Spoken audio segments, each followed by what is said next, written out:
What's up, world? This is Pointless Opinions for another pointless video, and since it's still the last day of Walking Dead month and Halloween, I decided to review The Walking Dead Survival Instinct.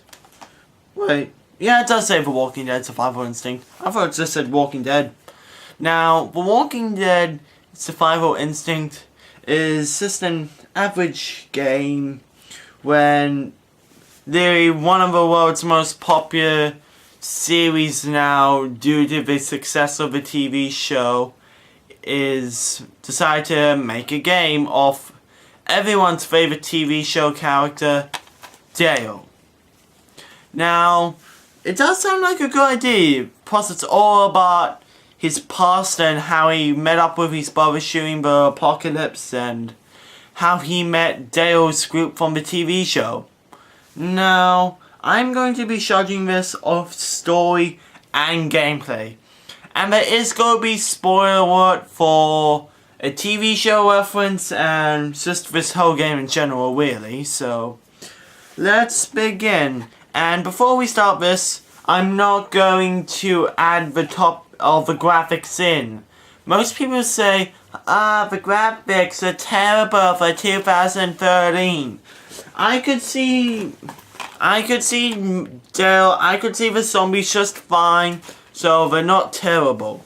As long as you could see your player, your, like, let's just say, settings and all that, like, your health bar and all that, and your enemy, and the environment around you perfectly fine, then the graphics are perfect.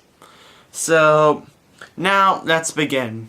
Now first I'm going to review the story. So once again, warning, there will be spoilers. So basically you play as Dale's father in the beginning, not knowing, but basically you're hunting and you run into zombies and basically everyone gets killed besides Dale and one of his buddies. I think his name was Buck. But Buck finds Dale's dad barely still alive with a zombie shooting him. And Dale eventually coming along, it's like, what's happening? Oh god, Dad, and all that. It's like, we have to put him out of, it's like, can we do anything? It's like, there's only one thing they could do. They put him out of his misery and play the Walking Dead music, which I have to admit, was a pretty nice touch and kind of made me think, oh, this will actually be pretty good. But later, changing into that. Basically, you're in a cabin and you have to get supplies, which is basically you get a knife and a couple of health items, which is, I think, an MQE, which I can't remember what it was, if it was a med kit or some sort of food to regain your health. It wasn't full health, but it was a big amount of your health. And energy shrinks, which make you go a little bit faster and give an average amount of health. So, yeah. And most weapons, there isn't a huge variety of weapons.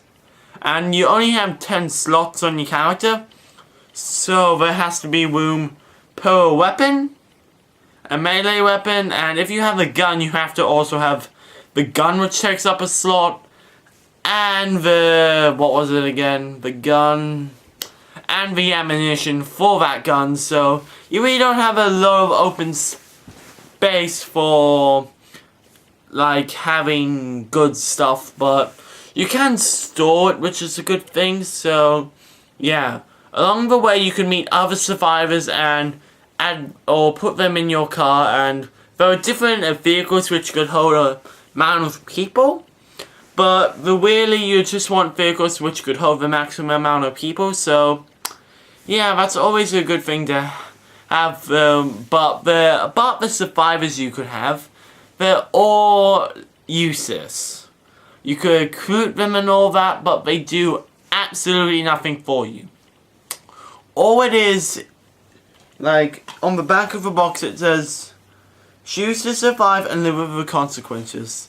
Now, you could get these survivors to do scavenge ones for you and all that, but when you come back, those survivors will be like losing 60 or 70% of their health, and it just gives them like the shop description and like what type of person they are.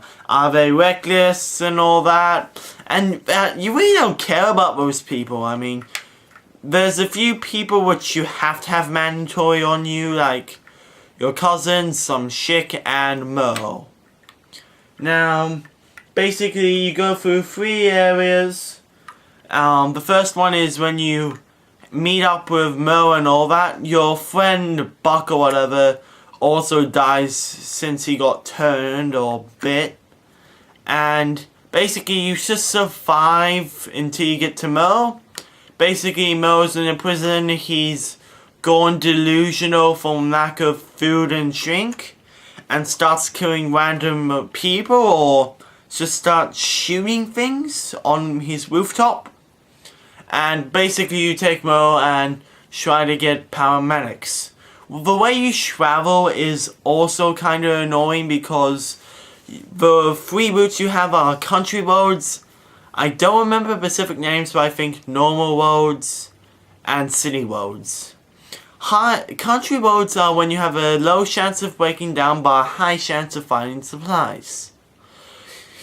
Normal roads are you have a normal chance of breaking down and a normal chance of finding supplies. And city roads, you have a high chance of breaking down but a low chance of finding supplies. And on the back of the box, scavenge supplies to survive. Why does it make scavenging supplies a bad thing? I mean, you want to have your car so you could travel around, because that's the only way you could travel around the game, but if it says scavenge for supplies to survive, you should, want to scavenge for supplies to survive, or otherwise you just end up dying. But there's another concept with this game. You don't need food to live or whatever. It's like, I think the amount of days it's a week or whatever, and you don't have to eat food or, I mean, you don't see Dell literally eating food, but where does he get it really? And what, does he just happen to eat during the loading screens when we're not looking? Because this is a realistic zombie survival game, and I mean, it's not made up. I mean, well, it is made up, but it does still have the laws of physics and how everything works, because in a zombie apocalypse, everyone needs to eat. It's like, oh, well, zombies are on. Now I no longer feel like eating. That would be virtually impossible if a zombie apocalypse happened. But yeah. Okay, let's continue with the story. Now, in the story, it also said plays out along with alongside his brother Merle in an Unforgiving Plague TV series. Now, fight alongside is mean you have to fight together.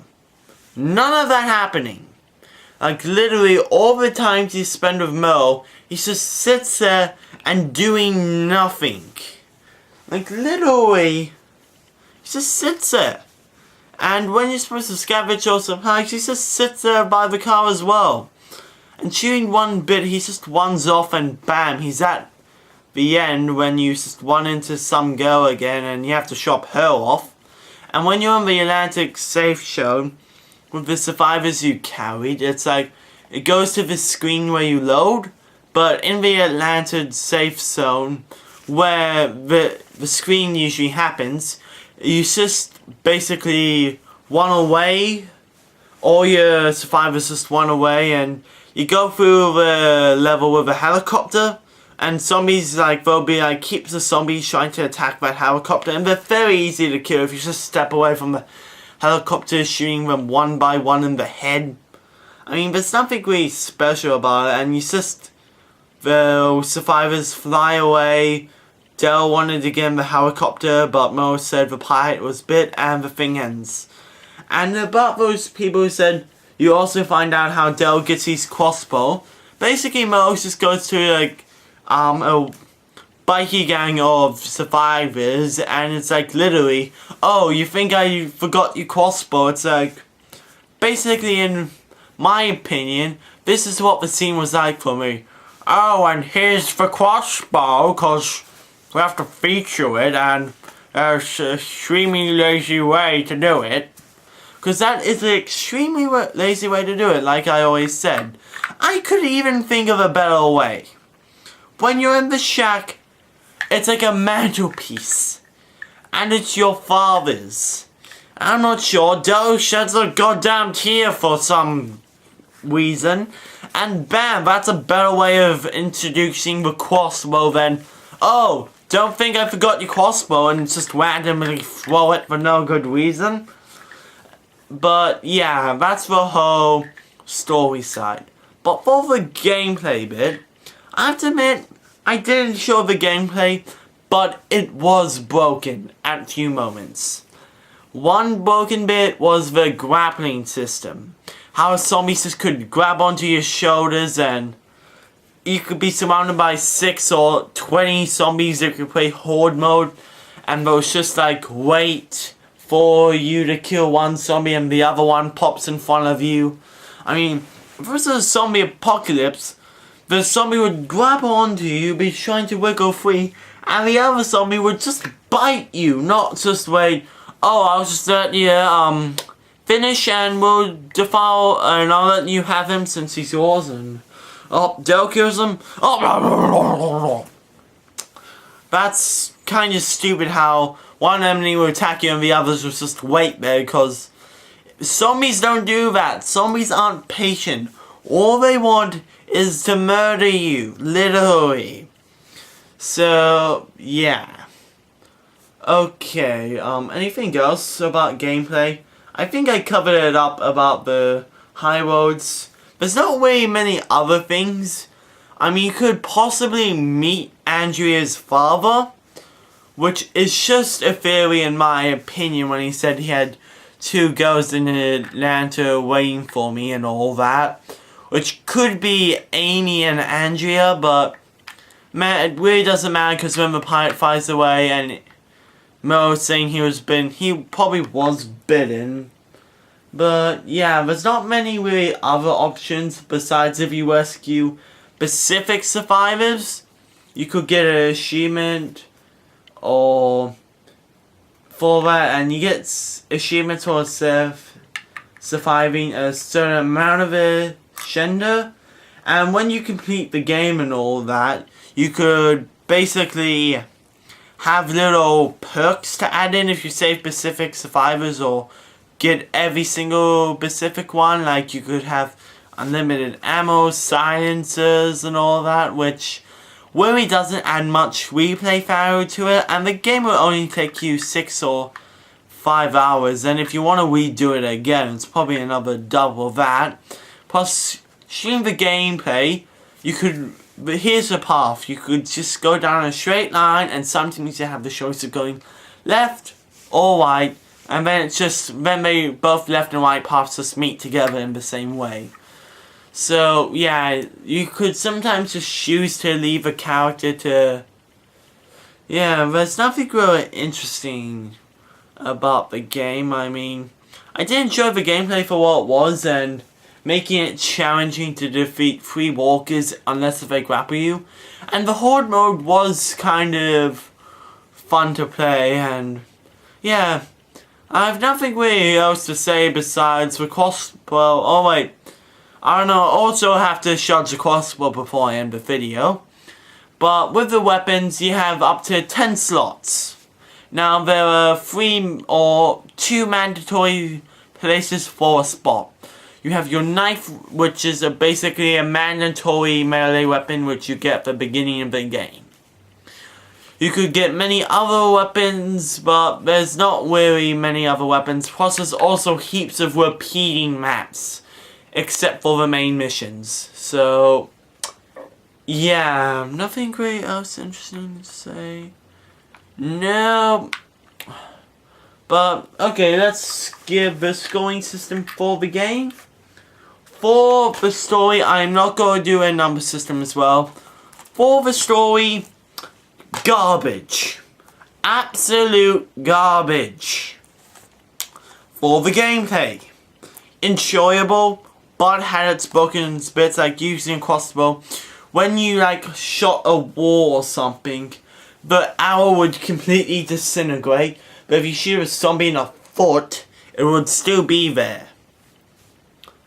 And you have to get headshot only kills, but you could just stab a zombie numerous times and he'll be okay. But still kind of stupid, but I still enjoyed the game.